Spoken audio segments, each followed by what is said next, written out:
Hey there, friends. Welcome back we're starting in on paragraph 49 of the Advent of Divine Justice. We've just heard these really riveting quotes from Baha'u'llah and Abdul-Baha, I believe, and we're definitely starting in on one from Abdul-Baha. Again, this is the top of paragraph 49. Welcome back to the study of the Advent of Divine Justice. The drinking of wine, writes Abdul-Baha, is, according to the text of the most holy book, forbidden, for it is the cause of chronic diseases, weakeneth the nerves, and consumeth the mind. Drink ye, O handmaidens of God, Baha'u'llah himself has affirmed, the mystic wine from the cup of my words. Cast away then from you that which your minds abhor, for it hath been forbidden unto you in his tablets and his scriptures. Beware lest ye barter away the river that is life indeed, for that which the souls of the pure-hearted detest. Become ye intoxicated with the wine of the love of God, and not with that which deadeneth your minds, O ye that adore him. Verily, it hath been forbidden unto every believer, whether man or woman.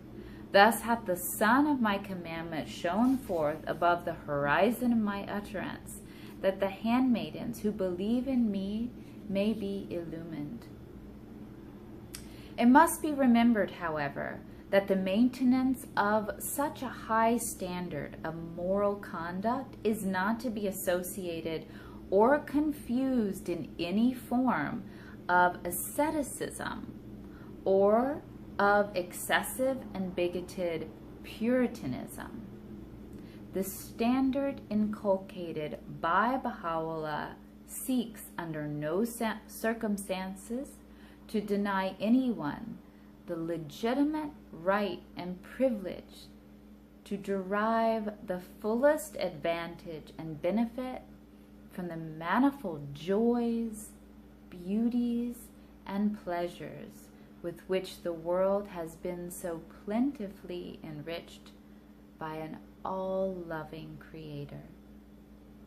Should a man, Baha'u'llah himself reassures us, wish to adorn himself with the ornaments of the earth, to wear its apparels or partake of the benefits it can bestow, no harm can befall him if he alloweth nothing whatsoever to intervene between him and God.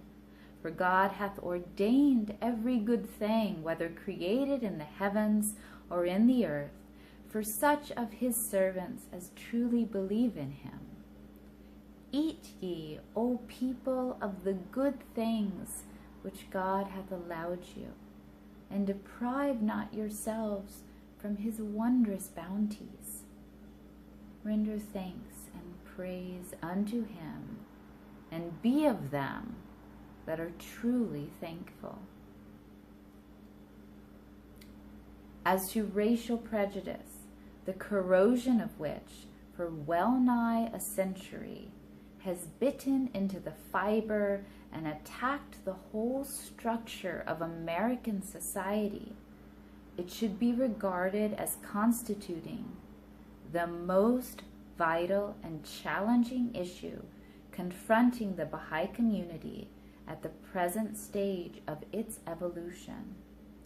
The ceaseless exertions which this issue of paramount importance calls for, the sacrifices it must impose, the care and vigilance it demands, the moral courage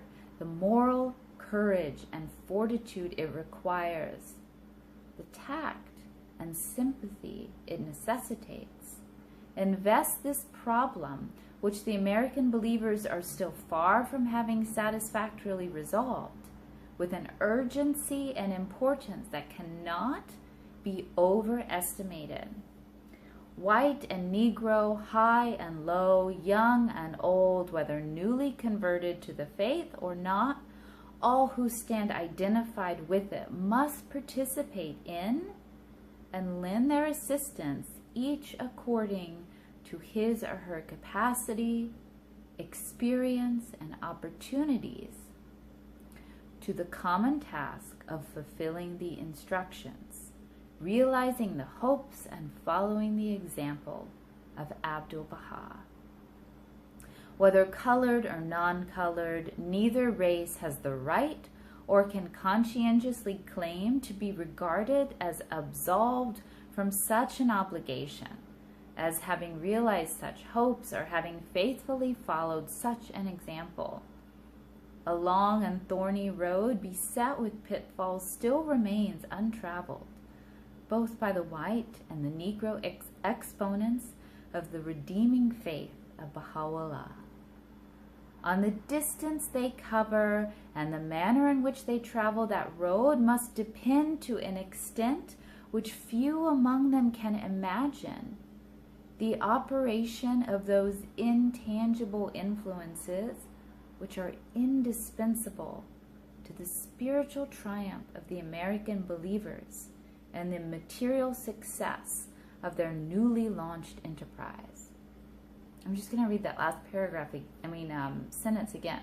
On the distance they cover and the manner in which they travel that road must depend, to an extent which few among them can imagine, the operation of those intangible influences which are indispensable to the spiritual triumph of the American believers and the material success of their newly launched enterprise.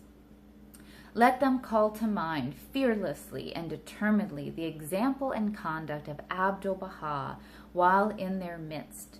Let them remember his courage, his genuine love, his informal and indiscriminating fellowship, his contempt for the impatience of criticism, his contempt for an impatience of criticism tempered by his tact and wisdom.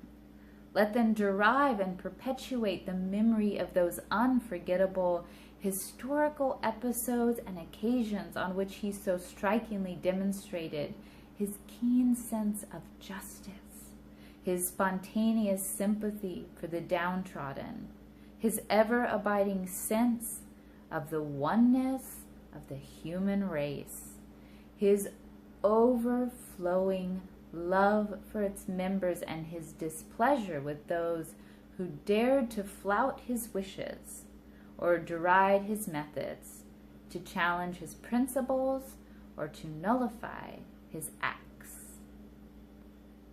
So I'm going to pause there because the upcoming paragraph, number 53, is very long. Such rich material. Advent of Divine Justice by Shoghi Effendi. Friends, please remember to like and subscribe. You can hit the bell notification so that when I upload more of these, you will be informed, and go out there and make your world a better place. Bye-bye.